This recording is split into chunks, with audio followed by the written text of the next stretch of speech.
வணக்கம். தமிழ் ஃபுட் கார்னர்ல இன்னைக்கு சௌச்சௌ மிளகு கூட்டு பண்ண போறோம். இந்த கூட்டுல சௌச்சௌவோட கேரட் பாசிப்பருப்பெல்லாம் சேர்த்து பண்ணிருக்கிறதுனால சுவை ரொம்ப நல்லா இருக்கும். சூடான சாதத்துல இந்த கூட்டு சேர்த்து நெய் விட்டு சாப்பிட்டோம்னா ரொம்ப அருமையா இருக்கும். எல்லாருமே விரும்பி சாப்பிடுவாங்க. இப்ப எப்படி பண்றதுன்னு பார்க்கலாம். ஒரு மீடியம் சைஸ் சௌச்சௌவையும் ஒரு பெரிய கேரட்டையும் வாஷ் பண்ணி தோல் சீவிட்டு சின்ன சின்ன துண்டுகளா கட் பண்ணி வச்சிருக்கேன். சௌச்சௌ 1/4 கிலோ இருக்கும். இந்த கேரட் 100 கிராம் இருக்கும். இந்த கூட்டுல சேர்க்கறதுக்கு 75 கிராம் பாசிப்பருப்பை 2 தடவை வாஷ் பண்ணிட்டு 20 நிமிஷமா ஊற வச்சிருக்கேன். இந்த கூட்டுல சேர்க்கறதுக்கு ஒரு பேஸ்ட் வறுத்தரைக்கணும். அதுக்கு இந்த பேன்ல 1 டீஸ்பூன் எண்ணெய் விட்டு சூடாயிடுச்சு. அதுல 1 டீஸ்பூன் மிளகு, 1 டீஸ்பூன் உளுந்தம்பருப்பு, இது ரெண்டையும் லைட்டா வறுத்துக்கலாம். அடுத்து இது கூட 2 காஞ்ச மிளகாய் சேர்த்துக்கலாம். இது மிளகு கூட்டுங்கிறதுனால மிளகுல காரம் இருக்கும். அதனால நான் 2 சின்ன காஞ்ச மிளகாய் சேர்த்திருக்கேன். பெரிய மிளகாய்னா 1 சேர்த்துக்கங்க. அடுத்து இது கூட 1 டீஸ்பூன் கொத்தமல்லி விதை, 1/2 டீஸ்பூன் சீரகம், எல்லாத்தையும் வறுத்துக்கலாம். இந்த மாதிரி நம்ம எல்லாத்தையுமே எண்ணெயில வறுத்து அரைச்சு கூட்டுல சேர்த்தோம்னா கூட்டு நல்ல வாசனையாகவும் டேஸ்டாகவும் இருக்கும். இப்போ நம்ம சேர்த்தா எல்லாம் வறுபட்டுருச்சு.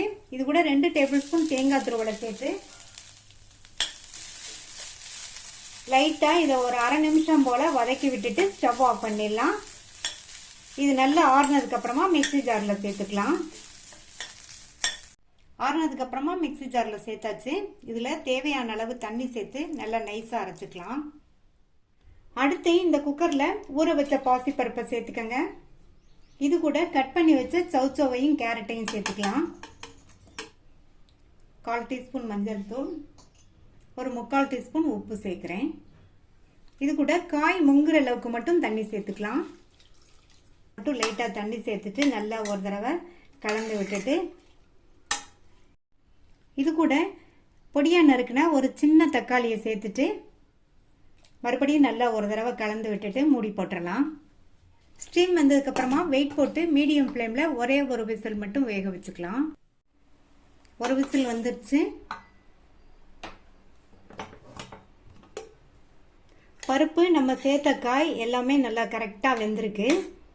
அடுத்து இது கூட நம்ம அரைச்ச விழுத சேர்த்துட்டு இது கூட தண்ணி சேர்த்துக்கலாம். தண்ணி கன்சிஸ்டன்சிக்கு தகுந்தபடி சேர்த்துக்கங்க. இப்போ தண்ணி சேர்த்துட்டு நல்லா ஒரு தடவை மிக்ஸ் பண்ணி விட்டுறலாம். கூட்டு கொஞ்சம் திக்கா இருக்கு. ஏன்னா இது மறுபடியும் 2-3 நிமிஷம் கொதிக்கணும். அதனால இப்ப இதுல கொஞ்சம் மட்டும் தண்ணி சேர்த்துக்கலாம். இப்ப மறுபடியும் ஸ்டவ் ஆன் பண்ணிட்டு எல்லாம் ஒண்ணு சேர்ந்து ஒரு 2 நிமிஷத்துக்கு கொதிக்கட்டும். அதுக்கு முன்னாடி இதுக்கு உப்பு கரெக்டா இருக்கான்னு செக் பண்ணி சேர்த்துக்கங்க. நம்ம காய் பருப்பெல்லாம் வேக வைக்கும் போது உப்பு சேர்த்தோம். இப்ப இந்த அளவு உப்பு சேர்க்கிறேன். கரெக்டா இருக்கும். உப்பு சேர்த்துட்டு நல்லா கலந்து விட்டுருங்க. 2 நிமிஷத்துக்கு கொதிக்கட்டும். இப்ப 2 நிமிஷம் ஆச்சு. இந்த கூட்டுக்கு நம்ம மிளகு, மல்லி, சீரகத்தை எல்லாம் நல்லா வறுத்து அரைச்சு சேர்த்துருக்கிறதுனால நல்லா கமகமன் வாசனையாகவும் இருக்கும். சாப்பிட்றதுக்கு ரொம்ப டேஸ்டா இருக்கும். கூட்டுக்கு தாளிப்பு போடுறதுக்கு 3 டீஸ்பூன் தேங்காய் எண்ணெய் சேர்த்திருக்கேன். இந்த மாதிரி இந்த கூட்டுக்கு தேங்காய் எண்ணெய் சேர்த்து தாளிங்க.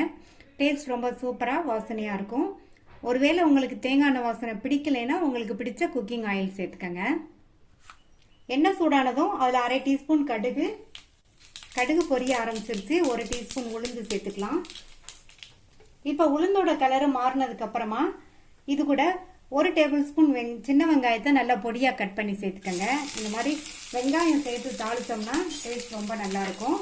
கூடவே கறிவேப்பிலை, அடுத்து 2 பிஞ்ச் பெருங்காய பவுடர் சேர்த்துக்கலாம். இப்போ எல்லாத்தையும் நல்லா வதக்கி விட்டுக்கலாம்.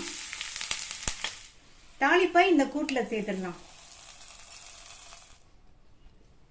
தாளிப்பு போட்டுட்டு நல்லா ஒரு தடவை கலந்து விட்டுறலாம். கடைசியா பொடியா கட் பண்ண கொத்தமல்லி இலைகளை சேர்த்துட்டோம்னா இன்னும் நம்மளுடைய கூட்டு கமகமன் வாசனையா இருக்கும். அவ்வளவுதான். நம்மளுடைய ரொம்ப ரொம்ப சுவையான சௌச்சௌ கேரட் மிளகு கூட்டு சூப்பரா ரெடி ஆயிடுச்சு.